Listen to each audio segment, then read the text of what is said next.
We are live, just like that. No countdown. No way, Jose. Josh, I know my place looks really messy, and I was talking to you earlier. We are both back home. We're back in We are both Jack. back home. We're both Yeah, back last week home. only I was, and you were still, up there far up. Back at the crib. This is technically my brother's room because I don't have a desk, nor is there another desk in this house or a place of quiet, peace and quiet. So I have to do with this really messy room but a very nice That's desk. And I am so glad to be back. I'm hoping to see you soon because I haven't been able to see you yet. But anyways, Josh, how are you doing on this freaking beautiful night? yeah, dude. I'm doing great. Like I said, just been kind of hanging out, enjoying the beginning of my summer. We were kind of talking beforehand, and well, at least me and a few other people going on to the Morgan Wallen concert in Gainesville this weekend. So yeah, if you see Josh Elliott at the Morgan Wallen concert, make sure to stop by, get a couple autographs. He's not shy. He'll have a pen, sometimes might have a pen on him. Take Yeah, pictures, I would please. just bring one just in case. He's an easily recognizable person. Meanwhile, I will not be at the Morgan Wallen concert, unfortunately. But it sounds like a hoot and a holler. Personally, I don't really hmm know like any of his songs that well, nor do I listen to him very much, but it seems like you're gonna have a blast. I am really glad that you're going and you're gonna have such a fun time. Yeah, dude. You know what? I'm excited. Further ado, James, why don't we kind of go down the structure a little bit of today's little. Well, thank you so much for bringing this on to me. Yeah, I think we got some stuff planned. We're going to continue to do our off-season checklists, analysis, kind of predictions about what's going to happen. We have some first like things to talk about. I know that free agency has kind of dried up and Mhm. news is kind of drying up. Actually, schedules just dropped like probably an hour ago, so we're kind of getting a look at that. We're not going to go through every team schedule. That'd take us like 8 hours to do, probably James, more. I'm gonna interrupt you real fast. Quickly want to tell Peyton thank you for the roses. Means the world. So sorry, James, got to Oh, interrupt you. Josh, you're so sweet. Well, thank you so much for that. Always got to That's thank everyone. yeah, of course. That's so everything, and this is definitely. I know last week division was a little more kind of bland, but this one is definitely going to be a bit of a doozy. Yeah. Um, Again, James, I'm just gonna throw this out here because we're kind of just throwing this here.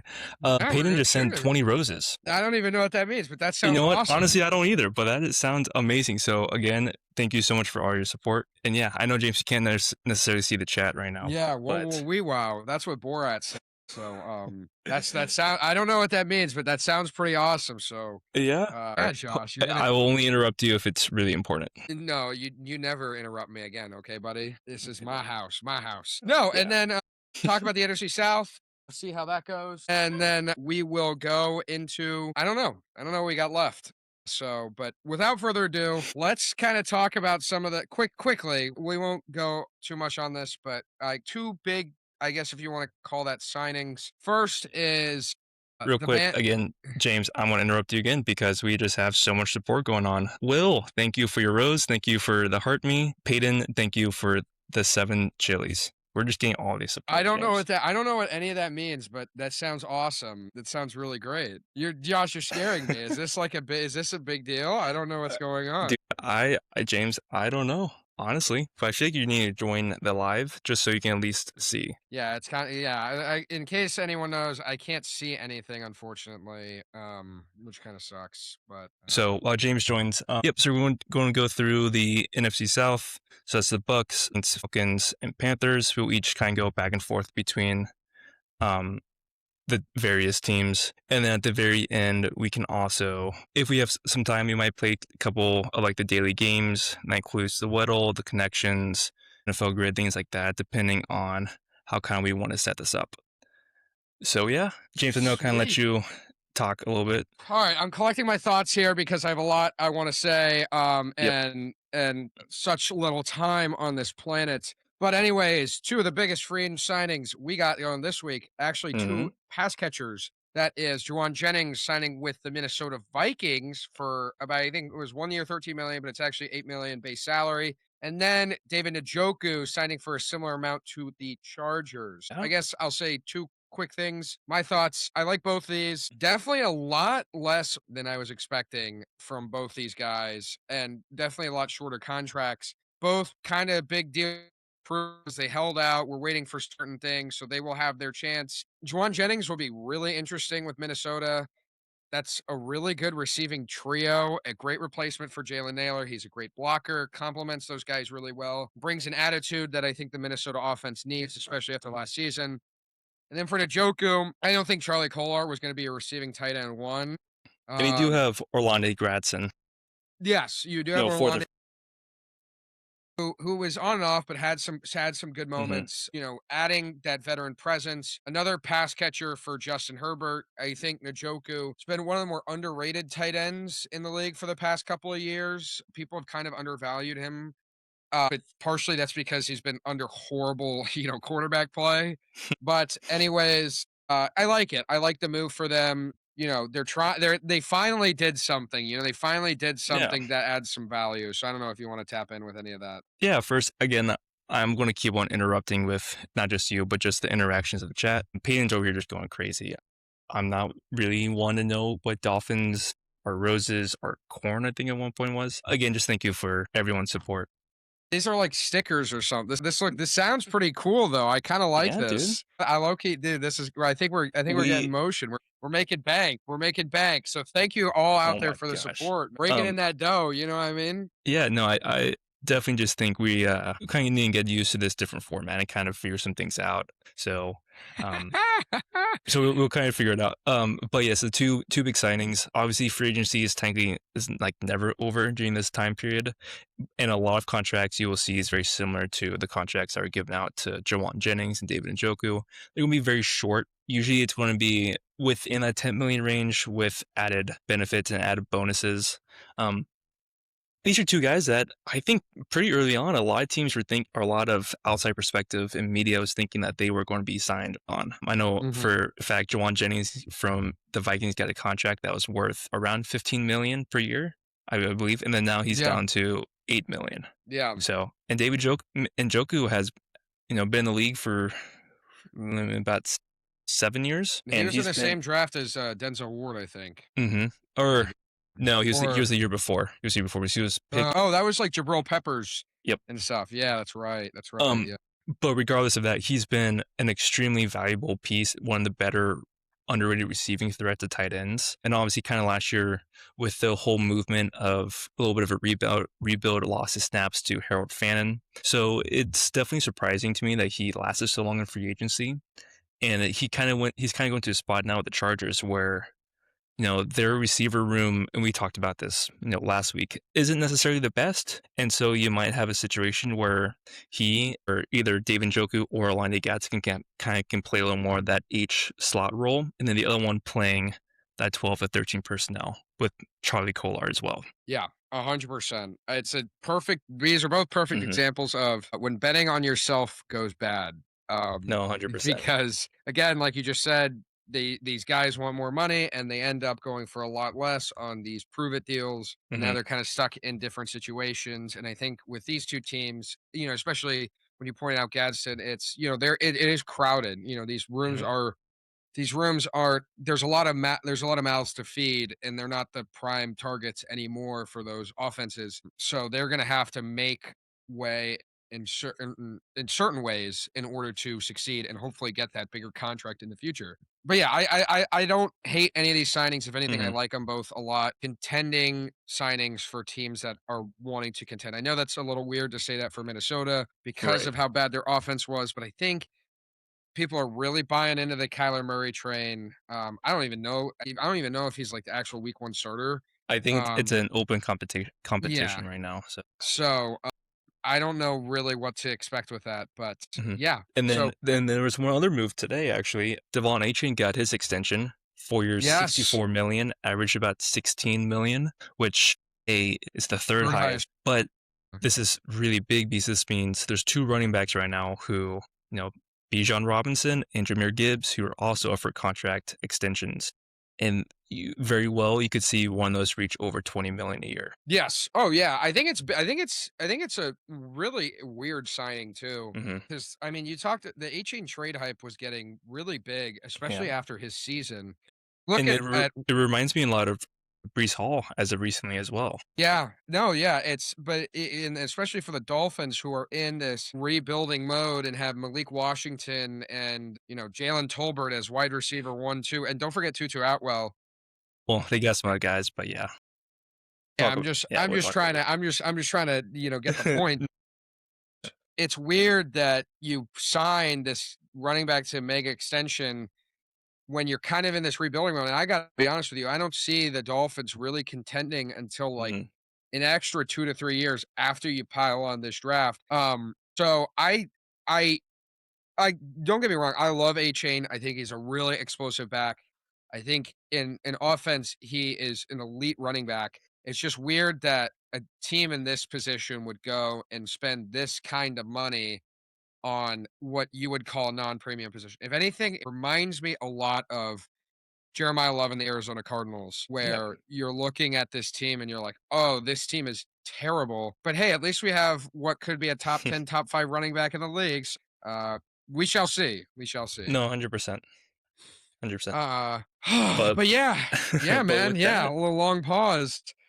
With that, I guess, as you like to say, let the games begin. mhm. And our game today is the NFC South. Very with a lot of teams made a lot of moves and is probably one of, if not the most wide open division in all of football. Was last year, still is this year.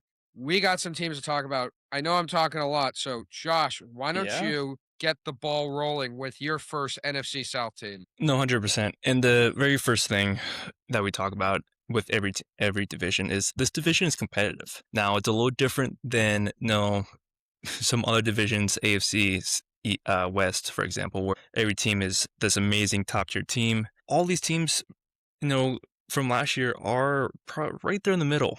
They will win some crazy games, but they're all very inconsistent. So Yeah. some of these teams had the money and had the resources to go crazy and spend a lot of money. Some of them did not. But this is such an open division that anything can happen. But to start that off, I do want to talk with a team that made the most, maybe not necessarily the most moves, but definitely spent the most money, and that is the Panthers. Oh, yes. They spent a lot of money and a lot on that defense, which they need. Their biggest contract, Jalen Phillips, 4-year, $120 million. This is a guy it's a lot of mixed. I have a lot of mixed emotions about this contract. Yep. This is a I do player too. that's had very high highs and very low lows. Former first round pick, had some issues in college where he had to medically retire, was there with the Dolphins, had 2 really, really good years, and then dealt with very extreme injuries. Got traded halfway through last year and provided a lot of good support for that Eagles D line. A lot of his stats and things like that are a lot of his impact on the field don't necessarily show on the stat board. He's not someone to get a lot of sacks. He's great against the run, but this is the type of player that the Panthers do need in their defense. My biggest thing is this is, to me, an extreme overpay. Yep. I With agree. how much money that they had, I definitely think it was probably a bidding war, but this is insane for a player that you might not know if he can play a full season, and if he does, can he really get to the quarterback? To me, for a premium, for how much they're spending, $80 million guaranteed, average of $30 million a year. Yes, I know there's players, edge rushers now getting $50 million a year, but this is just a lot of money for a guy that you aren't even sure can really A, run a similar system, and B, stay healthy. Second biggest one, this one kind of hits my heart a little bit as a Jags fan. Man. That is Devon Lloyd, 3-year, $45 million, average about $15 million a year. Start things off, this is a fantastic contract comparative to what other linebackers got, like Quay Walker, Nakobe Dean. Devon Lloyd is a interesting player when it comes to his production and his career as a Jaguars, former first round pick. Some injuries his rookie year, been inconsistent. Obviously had his best year last year, the contract year. Watching him play every game, there's a few things to note. He's not always been the most healthy. Even last year, he was out for 2 or 3 different games. Another thing, I don't necessarily know if this was more of just the Jaguars defense, but he wasn't in for third down nickel packages. We would have an extra safety come in, and Devon Lloyd, who had 5 interceptions last year, would be off the field. So I don't necessarily know. And we would bring in Antonio Johnson, who also had 5 interceptions. It wasn't necessarily like we were dropping off production. Yeah. So I think with him being over, and he also was never a linebacker 1. That was Foye Lukan. So no, I'm kind of jumping around. But with him being signed by the Panthers, this is a situation where he kind of go into a role that he necessarily hasn't been in since he was at Utah, in, 5 years ago. So he's really wanted to play all three downs and just needs to be able to keep up and play more than just what he was playing to get that contract in his contract year. After that, a few smaller ones. They lost Cade Mays and Austin Corbett, their starting centers last year.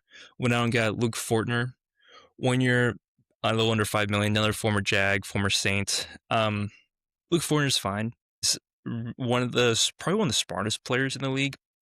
A little bit older and not necessarily the strongest, but he's a serviceable center. And then lastly, Kenny Pickett, 1 year, $7.5 million. I mean, this necessarily isn't super noteworthy other than the fact that Andy Dalton is still there and he has not retired yet, so I'm not quite sure. It's a lot of money to be paying Bryce Young, Andy Dalton, and Kenny Pickett, so it's something kind of to monitor, especially coming into offseason programs and preseason.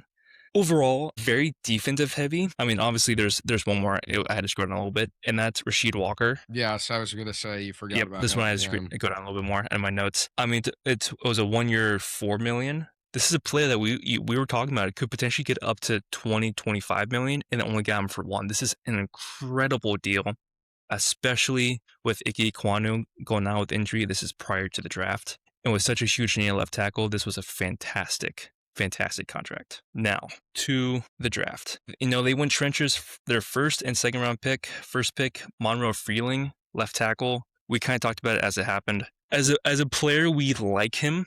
I think we both agree that we like him. He's very athletic. Mm-hmm. He's at prototypical, he's about 6'7", a little over 300 pounds. Perfect size. My only thing is this. Bryce Young is on his 5th-year option right now. This is his contract year. You would think you would potentially get a player day one in that first round that could help him immediately to really know if you have your quarterback or not. This is not what Monroe Freeling is.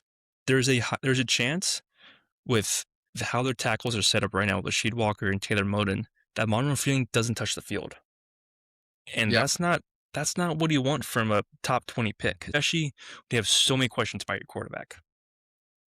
Obviously, after this year, he is going to be your long-term left tackle starter if you move Ike Ekwonu out of the building. That I love. But it's the fact that it's Bryce Young's contract season. You need him as much help as you can, and you're getting a guy that's zero help to the team day one.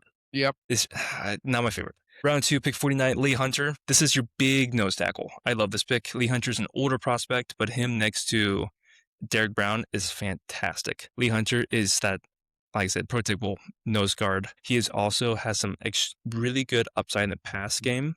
Being able to get to the quarterback. I love it.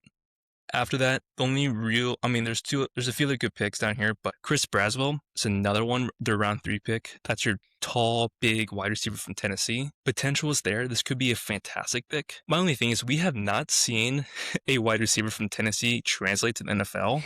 Yeah. Forever. If you think about it, so obviously you have Chris Braswell. Before you have Dante Thornton, who was a 6th round pick who didn't play almost at all for the Raiders. And before you had Jalen Hyatt, 2nd round pick to the Giants. The Tennessee system it's very easy for wide receivers. It's always an option route. You either go deep, you cut in, or you do a slant. That's all you do. So it's not necessarily the best translation to the NFL, and we've seen that with wide receivers. Now, if Chris Braswell is able to exceed these expectations with that size and speed, fantastic pick. So I'm not necessarily upset about the draft class. They had some other good picks down here. Sam Hecht and Will Lee, corner and center, who could potentially compete for an opening job day one. So I'm not upset. Yeah. It obviously went really heavy on defense, which they need in a good division with a lot of high-end running backs. Bijan, Travis Etienne, and then that situation with, the Panthers as well. So you have a lot of good running backs in that division, but you didn't give enough help to the quarterback that you are about to put your entire future into. Yeah, I think you bring up a lot of good points. I kind of crunch it down a little bit in my thoughts, and I do agree a lot. Mm-hmm. We both mutually had our questions with the Jalen Phillips contract. He's never played an entire season, like 16-game season. I don't know if that was him or AVT, but he's had like 2 Achilles tears. He's had some pass rush luck, but I don't think he's gotten over 10 plus sacks. Maybe like once. So that's a lot of money to bring in a guy like that. But the upside is you get an explosive pass rush and playmaker. We talk about building through the trenches. That's exactly what they did, especially through the first 2 rounds. Freeling is interesting because you basically have 3 left tackles on your roster. Yeah. Uh, I really like the Rasheed Walker signing. I mean, personally, from a Packers fan, he was a definition of good, not great. You know, he was a 7th round pick out of Penn State, and you knew like, hey, this guy, very good pass blocking offense tackle, not a great run blocking offense tackle, but he will provide you with Hmm. stability at the offensive line, especially at that left tackle position, because we know Monroe Freeling is a raw prospect. That's going to take some time for him to develop. But you're right. It is the fact that Bryce Young is on his 5th-year deal. The Panthers' definition last year was complete inconsistency, especially with the offense. You know, you'd have Bryce Young going for 120 yards and an interception one game off of like 16 attempts.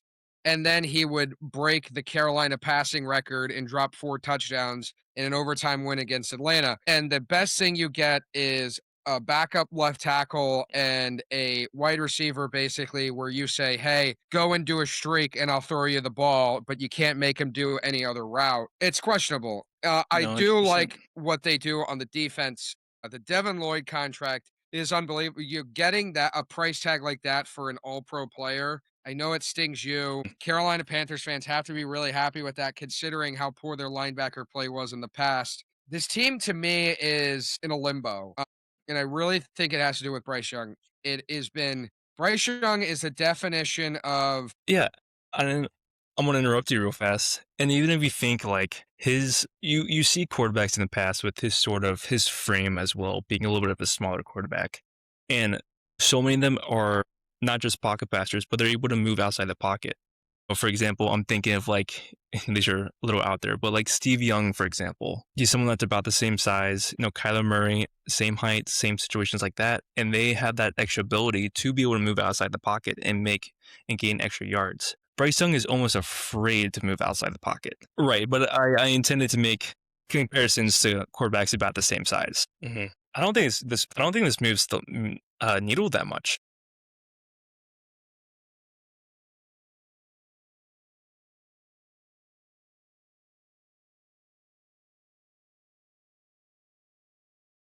No, 1,000%, 1,000%. And there's so many situations like there, other than Tedero McMillan, their second best offensive player last year, Rico Dowell, you let him walk. So now you're relying on Chuba Hubbard and as well as the health of Jonathan Brooks. Like there's so many more question marks about this team. And yes, they solidified their defense a little bit more, but I don't necessarily think Bryce Young can be, at least from my perspective, a consistent enough quarterback to be able to give them double-digit wins long term.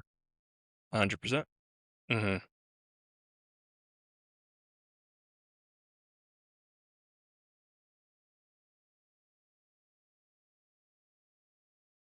Yeah. Or Garrett Nussmeier at that point. Yeah.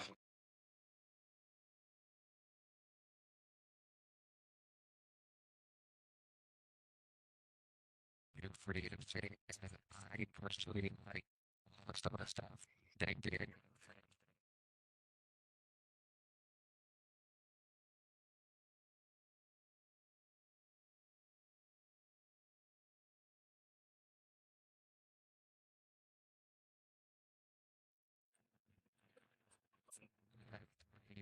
Like your first kid and that's redoing that before you start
Yep.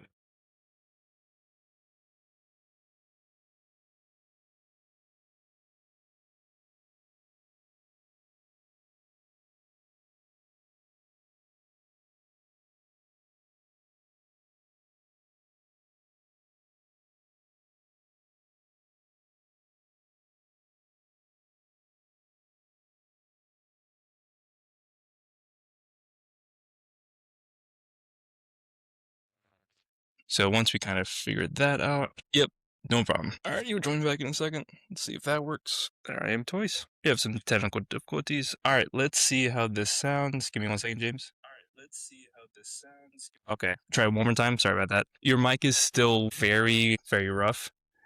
Join the live real fast and just listen to yourself for a second. I can hear you fine on my end. It's apparently through the live, so I'm not quite sure. Yeah, which...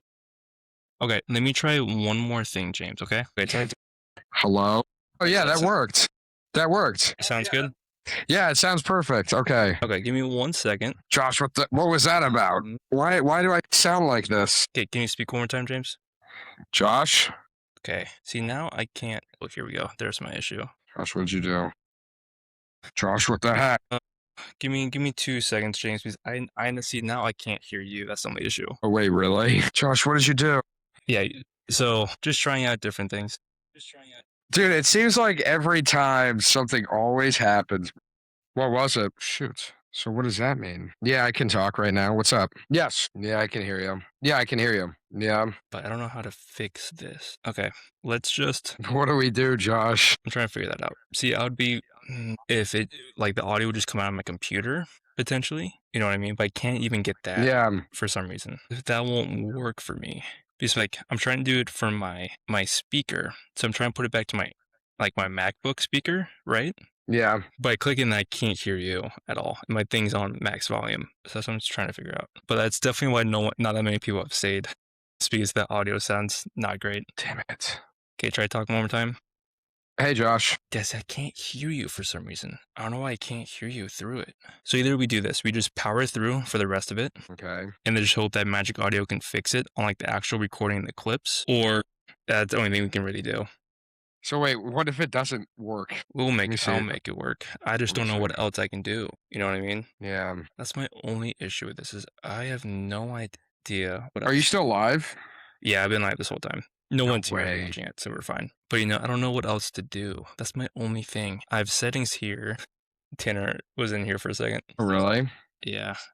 Okay. Dude, dang it. Okay. Try to...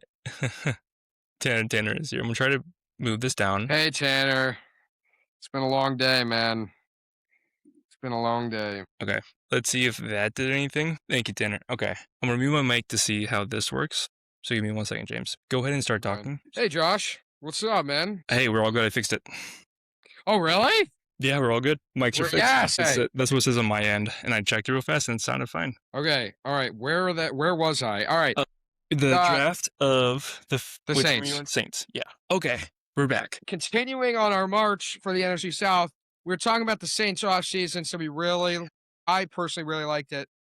When it comes to the draft, interesting. Number 8 overall. I'm glad it's the player I have questions about. Again, really like that Tyler Shuck gets an extra weapon. I mean, you look at this Saints depth chart, for receivers. If they didn't get Jordan Tyson, it would have been Chris Olave, Devon Vele, and Mason Tipton, probably. So not the best core. But Jordan Tyson, really, really intriguing prospect. Probably would have been swapped with Carnell Tate if it wasn't for the injury concerns, but the injury concerns are real. And I have those concerns. I mean, because listen, people forget, man, Chris Olave is the same way. I know Chris Olave had a fantastic season. I think he's a fantastic wide receiver 1, but those concussions are a real thing. And I think if he gets one more, it's going to cause some serious issues. It's really hurt him. So adding another guy with very high upside, but a lot of injury concerns. Again, if Jordan Tyson falls, which I think he really could get hurt down the season,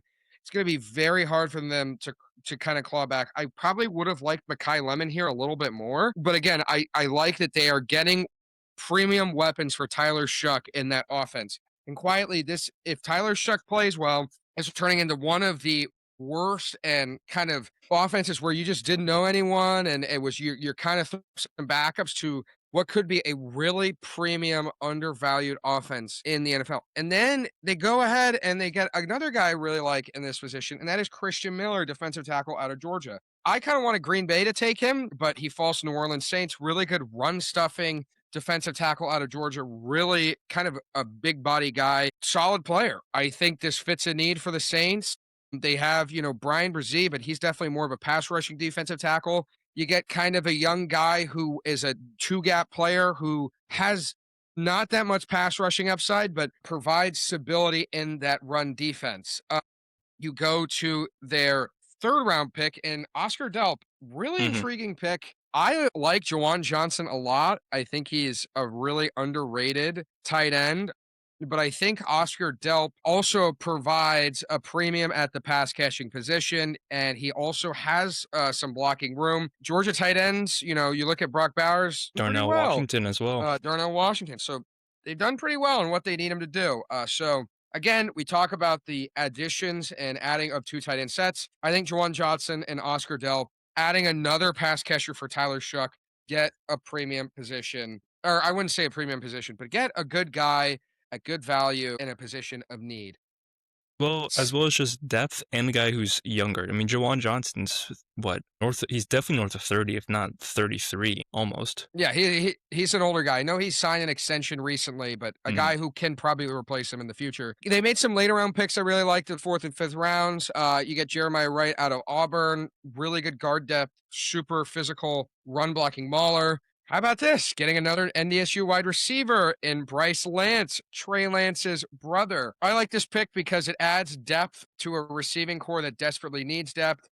Bryce Lance is a big guy. He's 6'3", had a really productive college year, kind of adds to the consistency of adding tall receivers into this Saints offense. So I do like that pick a lot for them. And finally, not Sonny Styles, but Lorenzo Styles. Yep. I just wanted to say that. Safety out of Ohio State adds some safety depth. Again, another and speed as well. And super freakishly athletic guy. Can probably play some special teams down the line. Overall, what I will say about this draft is I like it. I think that they drafted good players. I wish they would have targeted secondary a little bit earlier because of the loss of Alontae Taylor, but I think they got some guys who are going to make immediate impacts in the positions all the way through the 4th round. So when you talk about this Saints offseason, I think they had a great offseason. I wish they would have invested a little more into this defense, but I think they have guys that they really trust. I think Chase Young, they're really trusting. I know they traded for Tyree Wilson. He's a high upside pass rusher. You bring in Caden Ellis and Christian Miller. And in the secondary, you have guys that you're hopeful that are going to come in and be your productive corners, like Quincy Riley and Kool-Aid McKinstry. You also brought on Julian Blackman. The secondary is the one concern I have with this team, especially in a division where they are bringing a lot of premium pass catchers into this division, like Egbuka and Ted McMillan. I feel like the Saints secondary could struggle, but we talked about their goal was building around Shuck. Check plus. They did a great job with that. This Saints team can really ruffle feathers. They ruffled feathers late into last season when they really didn't have anyone. They definitely beat expectations. And I think a lot of people around the league are saying that this Saints team has a really strong chance to take home the first place trophy in this division that is really wide open. I got to be honest with you. I'm really confident in that too. I think this Saints team will probably finish top 2 in this division, if not first in this division, because 1, I think this division's really weak. 2, I think they played really well when they didn't have a lot of premium players, and they brought on some really good premium players, and this offense kind of impressed a little bit, even when they didn't have a lot of players under Kellen Moore, and they gave Kellen Moore a whole lot of juice to work with. I really like this offseason for the Saints. Do have some questions about that defense, but I think this team coach has a chance to run away with this division. I think they're going to be top 2. No, 100%. I think we've seen this trend so much in the NFL, and it's where a team isn't quite sure if they're competing or rebuilding, or there's times where they might have a competing roster and then a really young quarterback, or vice versa with, for example, Geno Smith and the Jets. So I think this team, their keys over the last 2 years was to get younger.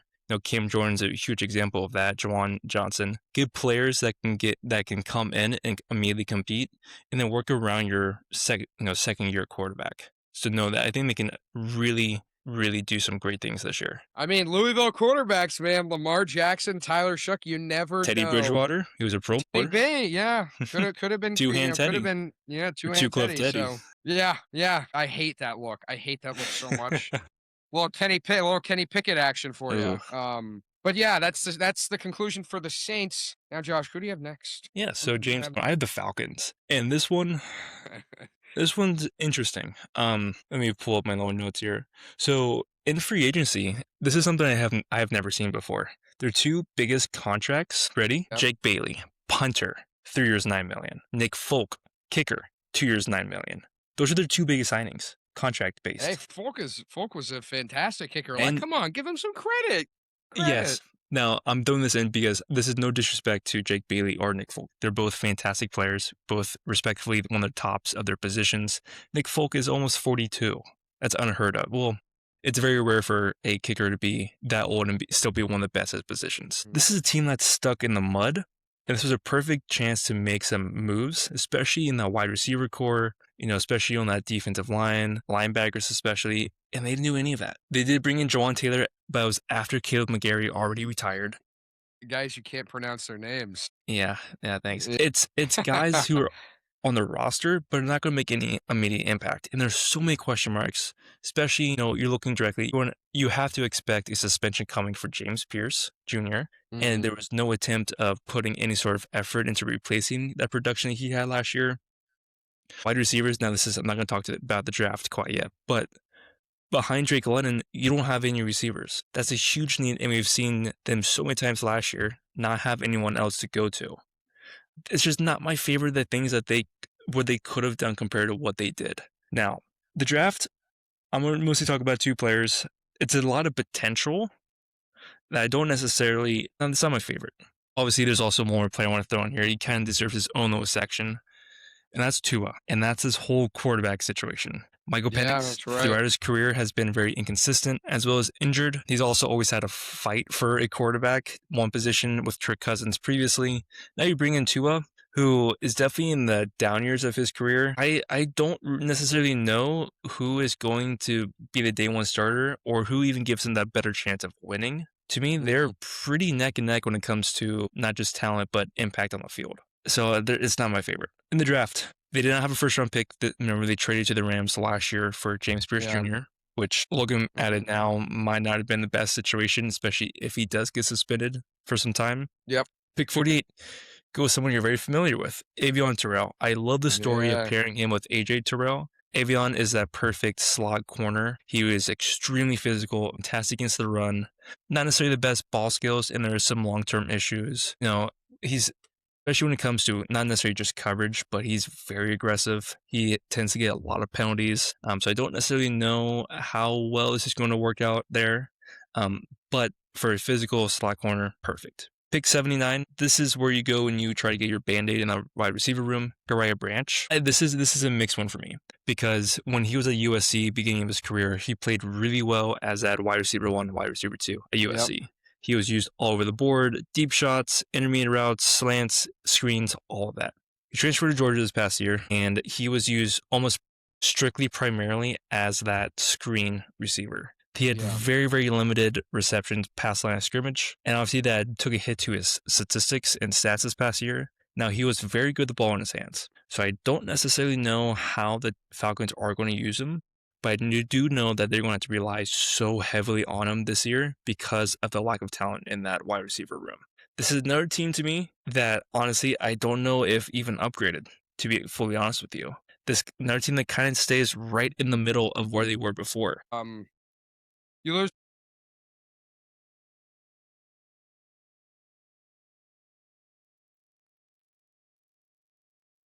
And you lose, and this is so random, but you also lose key players on that defensive line. David Almeida left for the Jets.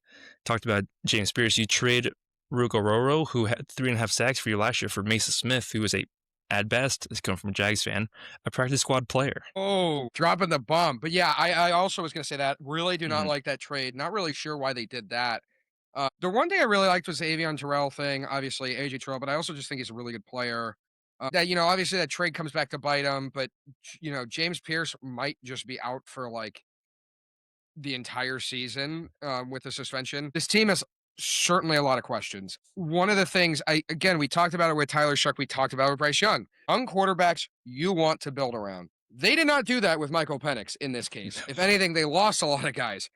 You obviously have Drake London and you obviously have Bijan Robinson. You have some solid offensive lineman guys, but again, you also lose Caleb McGarry and you replace him with Juwan Taylor. And I got friends who are Kansas City Chiefs fans, and I know you're a Jags fan, and not the best. Not the best. Certainly will give you a lot. Most penalized player since he's been in the league. Certainly gives you a lot of penalties. So I guess what they're really hoping for is that Stefanski really conjures up an absolute miracle. And this quarterback room just got a whole lot more confusing and a lot of question marks. Is Penix going to be back? Is he going to get hurt? I never really bought into him much. And honestly, I think this is a make or break. He's on a thin leash because Tua can immediately step right in and probably play the same, if not maybe a little bit better. You're really expecting a lot from Michael Penix because this quarterback dream of doing a Green Bay, Aaron Rodgers, Jordan Love thing might already blowing up in their face. And then defensively too, you do lose a lot of guys. Again, we also talked about that they lost Jesus, I just said his name. Caden Ellis. You just lost Caden Ellis. You're starting middle linebacker.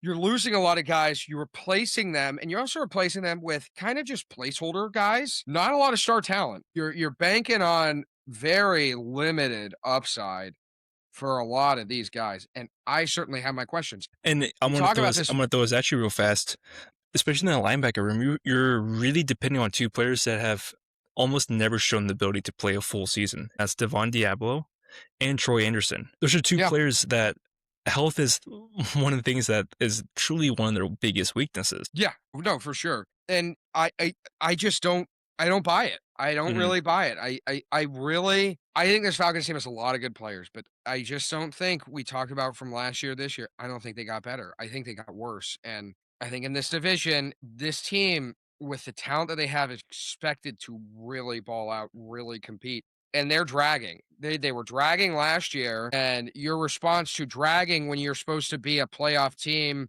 kind of a sneaky playoff team, could possibly make it deep with the amount of talent you have, is you lay an egg and have an offseason like this where your best moves are getting Jahan Dotson. Your best move is Nick Folk. And I like the Nick Folk signing.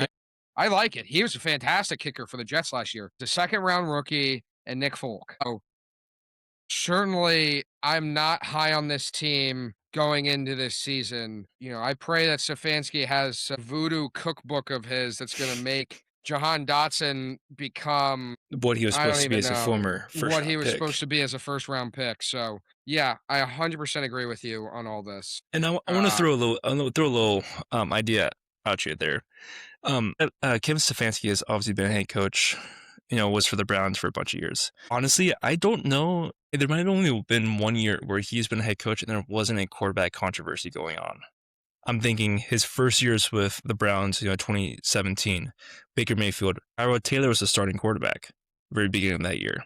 Yeah. So a quarterback controversy. After that, Baker Mayfield played, and then his third year, Kevin Stefanski's getting a call from the Houston Texans being, hey, do you want our quarterback, Deshaun Watson? Because Stefanski liked Baker, but he thought he needed someone better to continue making the playoffs with Deshaun Watson. So he brings him over. Now Baker's mad. He wants to leave. Now you have Deshaun Watson as your starting quarterback for 2 years. And then now you have as last season, he had Shador, Dylan Gabriel. There's been so many little quarterback controversies. I always feel bad for the guy because now he has to deal with Michael Penix and Tua. Yeah, he's kind of doing it to himself. If you really think 100%. About it, though, he said, "Listen, where's the best place to go when I have a quarterback that I'm not a big fan of? I don't like. I have to kind of develop him in the first place."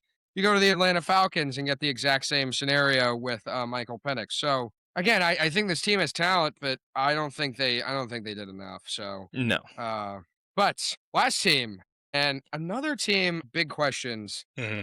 The Bucks. Ooh, yeah, this is one I love and hate. This is Really. almost two different like conversations depending on the two different sides of ball, Yeah. offense and defense. Yeah, so this Bucks team, man, big disappointment last year. Were super hot, got super cold, and they had a certainly interesting offseason. Lost some pretty key guys. Obviously, you lose Levante David. You also, on the other side, you lose Mike Evans. You lose your two Legends biggest of a franchise. the Titans uniform. Mm, It's going to be really, really or a weird to look Ravens at, uniform. and you're going to be like, why is this a thing? So they're off season. First, they go and they re-sign Cade Otton, 3 years, $30 million. Not my favorite. He also, they- his biggest issue is he's not much of a blocker, and time again, he's been on the top end of leading the league in drops. Yes. And that's not what you want for a guy you're paying upwards of $10 million for. To be, especially this year with the key contributor to that offense. Yes. Oh, yeah. There are two I really a couple later ones I really like, but I don't think it moves the needle as much. I really like the Al-Qadim Muhammad signing for 1 year, $4 million. This was a really under the radar guy who had 10.5 sacks last year. You get him on a $4 million contract. Usually, if you get a guy with 10.5 sacks, you're basically throwing him a Jalen Phillips or a top away kind of contract. Give him $30 million a year. So I think this is one that's really under the radar, could really provide some high pass rushing upside, become a really good rotational pass rusher. A'Shawn Robinson, getting him from the Panthers, 1 year, $10 million. Really just stalwart veteran defensive lineman, guy to replace Logan Hall. The two I really liked, Kenneth Gainwell, 2 years, $14 million. Really good running back duo with Bucky Irving. I mean, Kenneth Gainwell was a really underrated running back last year in Pittsburgh. One of, if not the best receiving backs in the NFL at this time. He was really big for Pittsburgh. Comes into that same role. I think he's better than Rachaad White. Fits a mold there. Provides Baker Mayfield with an option in the backfield. Takes a little bit off of Bucky Irving. And then Alex Anzalone, 2 years, $17 million. Oh, a good Levante David replacement. Leader of a Detroit defense, veteran guy, proven leader, really solid, above average coverage linebacker, adding some linebacker depth. The rest of the guys, really small signings. Again, I like some of these, but we talk about a team like the Bucks, and again, we talked about it like the Falcons. Hey, you're in prime contention mode. This is a team that is supposed to contend right away. You lose your two cornerstone pillars. Your best signing is Cade Otton and Alex Anzalone. Those are your big money moves, right? Yeah. Those are the guys 100%. you're saying, hey, you're going to take us to a Super Bowl. I don't, you're not building you lost a lot of guys. You're not building. This defense has so many questions. The offense was really lackluster in the back end. I like the value of these signings. I really do. But I just think the Bucks could have pushed the envelope a little bit more to get in that contention phase. Now, the one thing I will say about the Bucks is I think they had a really, really nice draft. I am a big fan of this draft. One of the, if not my favorite pick in the draft. How does Ruben Bain Jr. fall to the 15th overall pick? You know, in a scenario like this, you think, hey, some team's going to have to trade up. And I mean, the Chiefs trade up 3 spots to get and trade a third-round pick to get Mansour Lane. 100%. The Bucks just sit and wait, and they get arguably what people had as the best pass rusher in the entire draft at 15th overall. I mean, perfect fit. Miami guy just moving like a couple hours away, going up to Tampa. He fits what they need. They need physicality on that defensive line. They need a guy who can play inside the tackles, outside of the tackles, be a super physical, dominant player. That's what Ruben Bain is. Yeah, his arms are short, but man, this guy will impose well. I mean, you saw the draft. Doesn't even have to fit on his hat. Puts on his cap. He says, give me my lunch pill. We're going to work. Really like this pick for the Bucks. They desperately need pass rushing help. Yaya Diaby. Ruben Bain provides that. Really like that pick. Another pick I like, adding a need. Josiah Trotter, linebacker from Missouri. We talked about Alex Anzalone, but, you know, again, you're going to have Christian Roseboom as your second linebacker. I don't think so. Trotter's perfect complement to Anzalone. Big guy, 6'2", 237 pounds. Physical linebacker, really good run stuffer, really good side to sideline, good blitzing linebacker tackles. He's a good complement to Anzalone because Anzalone is usually your coverage guy. Trotter's your big physical linebacker, hopefully to replace Levante David. Two other picks that I like, headfirst, wide receiver from Georgia State. Really intriguing prospect because he went to a smaller school as Georgia State. But man, this guy has the intangibles you want from a wide receiver. 6'3", 200 pounds, 4'4", 11.3 broad jump. Kind of your knockoff Five Below Dollar Tree Mike Evans. No, exactly. Has that upside. You need, losing Mike Evans, you're gonna need depth. Give you that big guy. You can move down the field, get those jump ball connections. Ted Hurst can be that guy. So I really like that. And then finally, really good pick, really good value. Why not pair up Reuben Bain with one of his best buds at Miami? Get Keontae Scott, bolster that corner room. They did a good job with that last year, getting Benjamin Morrison and Jacob Parrish. But Keontae Scott, really stout run defender, solid size. Physicality on the defense. He's a really good corner who can probably compete for a starting spot as a pick. So I think they did a really good job with this draft. They got really physical on the defensive side and got us nice Mike Evans replacement. And the best part about it is they didn't really have to move a lot. They just kind of waited, were patient, and they got the guys that they wanted. This was one of my favorite drafts. But again, I have a lot of questions about this team. I have a lot of questions about the consistency. Most importantly, I have a lot of questions about this coaching staff. Mm-hmm. I do not know why they still have Todd Bowles as their head coach. He has, if anything, hurt the chances of this team. I also have questions about this offense, especially with Baker Mayfield. He has been wildly inconsistent, throwing the ball all over the place. He just reminds me of Dollar Tree Brett Favre at this point. I am concerned. I am concerned with this team. I think they made the right steps with the draft. I don't think they did enough in free agency. I think that the division got a lot better, and the Bucs are kind of sitting there with a lot of questions, losing your key focal points, and this really lacks an identity. Really lacks an identity across the board. I don't think the Bucs are going to make the playoffs. I think, in my opinion, I think the Bucs might finish in last place in this division. Wow. I am really concerned with the way this team is situated right now, although I really like their draft. But again, you talk about rookies. Are those rookies going to help you? Usually rookies don't necessarily have that much impact to help and push you on major runs. You need a whole contribution for everyone. And I don't think the Bucs have it. I don't think the Bucs have it right now. So again, I really like their draft. I think Reuben Bain is going to be amazing. But I think this team is heading for a big-time coaching change and, if not quarterback change, when they finish last in the division. 100%. And, this Bucs team was one of the biggest risers last year, the first 5 weeks. They were, I remember we were talking about it, Baker Mayfield was an MVP conversation. Like, there was so much going on. Yeah, that's right. So much positive. And then one of the biggest things that hit them was injuries. You had injuries to Baker Mayfield himself, Mike Evans, Emeka Egbuka had injuries. Chris Godwin was in and out of IR. And that's just on the offense, not including the offensive line. Tristan Wirfs didn't play games. I mean, they had, as much as injuries affects every team, to me, it's also the coaching that goes with it, where they weren't really able to get some of these guys up to speed. And you can tell immediately. It's another team that didn't move the needle for me. They lost a lot on offense.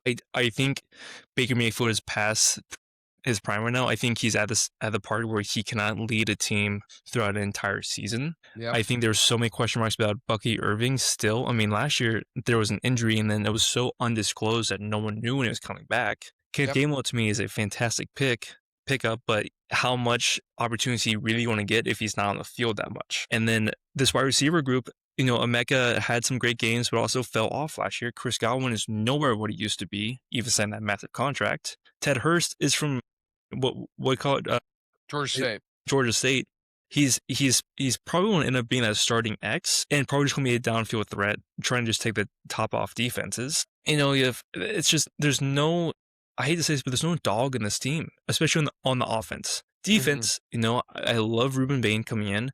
Keontae Scott, you have a lot of young corners. That's fantastic. You lost Jamel Dean, though. You lost some big-time leadership. This is a situation where I think the offense and defense just aren't going to be on the same team, aren't going to be like the same side and contending-wise. And this team's all over the board. You have players that are in their prime, past their prime. I don't see any sort of link or connection, and especially with a coach like Todd Bowles, he's not going to be able to get this team ready for an entire season.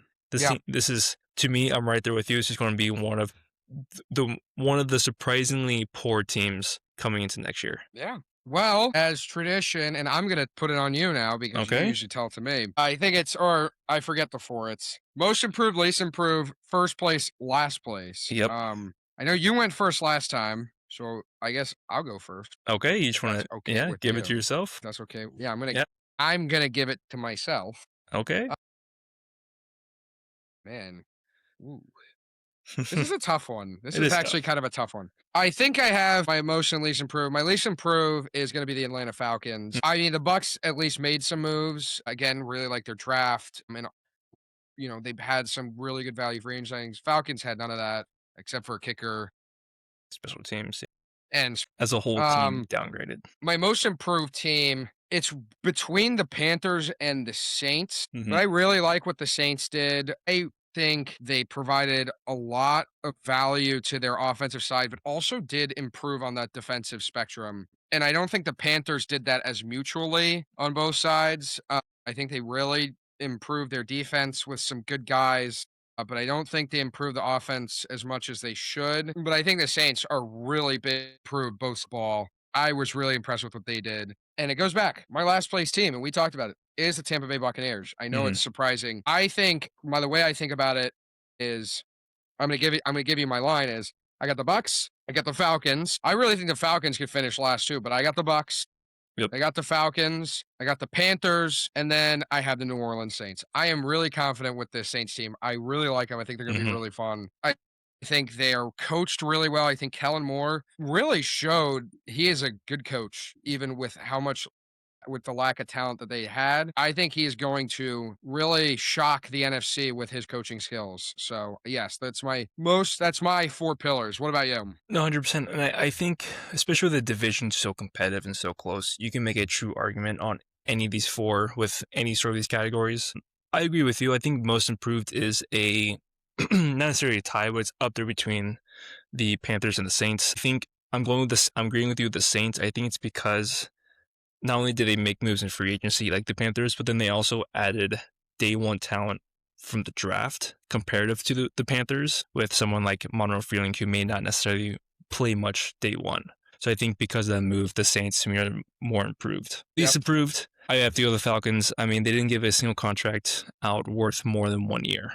Plus, there's still so many questions in that wide receiver room, D-line, linebacker. There's so many question marks comparative to the Bucks. Now, this is where I do think the Saints are in the perfect time frame to be coming into a true contender. I still think in this division that they will end up being the top seed. Only thing a little different than you is I still have almost no faith in Bryce Young as a true 17-week starter. I do think there's going to be times where this Bucks team might look really good like they did last year. I think there's going to be even more times where this Panthers team is going to look and kind of fall down around their face rather than be that 400-yard passer every single time. Especially with a player like Rico Dowell not on the team and that extra running game, I do think this Panthers team is going to end up being last in the division. Wow. Wow. I was not from first to worst. How about that? Well, Panthers fans, you got a challenger and Bucks fans too. But Josh, that'll do it. That is the NFC South and news plus news coming at you live from the goal line, guys. I guess I'll go first. Thank you guys, whoever's out there. Thank you so much for tuning in. Thanks, JJ, for the comments about the mic. I don't know why that was happening. Yeah, we now know for the greatly future appreciate it. how to fix that issue. And then thanks to everyone who was talking on the stream. We love you guys. Thanks for all the cool little gifts that we got. That is awesome. We really appreciate that. Elite Ball Knowledge deserves love, and we deserve love. I'm gonna say it. I'm gonna say it. But I thank you guys. disagree. That means the world to us. So we do really appreciate that. Josh? Yeah, you said everything that is going to come to my mind. I again just want to thank everyone for any sort of low donations or gifts, anything like that. That all helps, not just responses to us, but just the interaction part. Thank you for we had some technical difficulties halfway through. We will kind of figure it out and play around with it. We're still very new to this format, so that we're going to tend to have a lot of technical difficulties probably going forward. So just be patient and make sure you follow all the socials. We have clips out usually Monday, Tuesday, Wednesday, Thursday, as well as a live every Thursday night. So thank you for everyone watching there. It's going to be on TikTok, Instagram, YouTube. You're also on Spotify for a full-length VOD. So without further ado, is there anything else to add, James? That's it, man. You stole my thunder, but yeah, that's all I got, man. Well, Josh, you have a great night. Take a look at that Jaguar schedule, and we will be back next Thursday, sometime next week, with another wonderful video for our fans. Stay Yeah. easy. I think All right, I don't even know if that's a thing to say. All right, Stay I'm going to easy, cut this off. Josh. You too, James.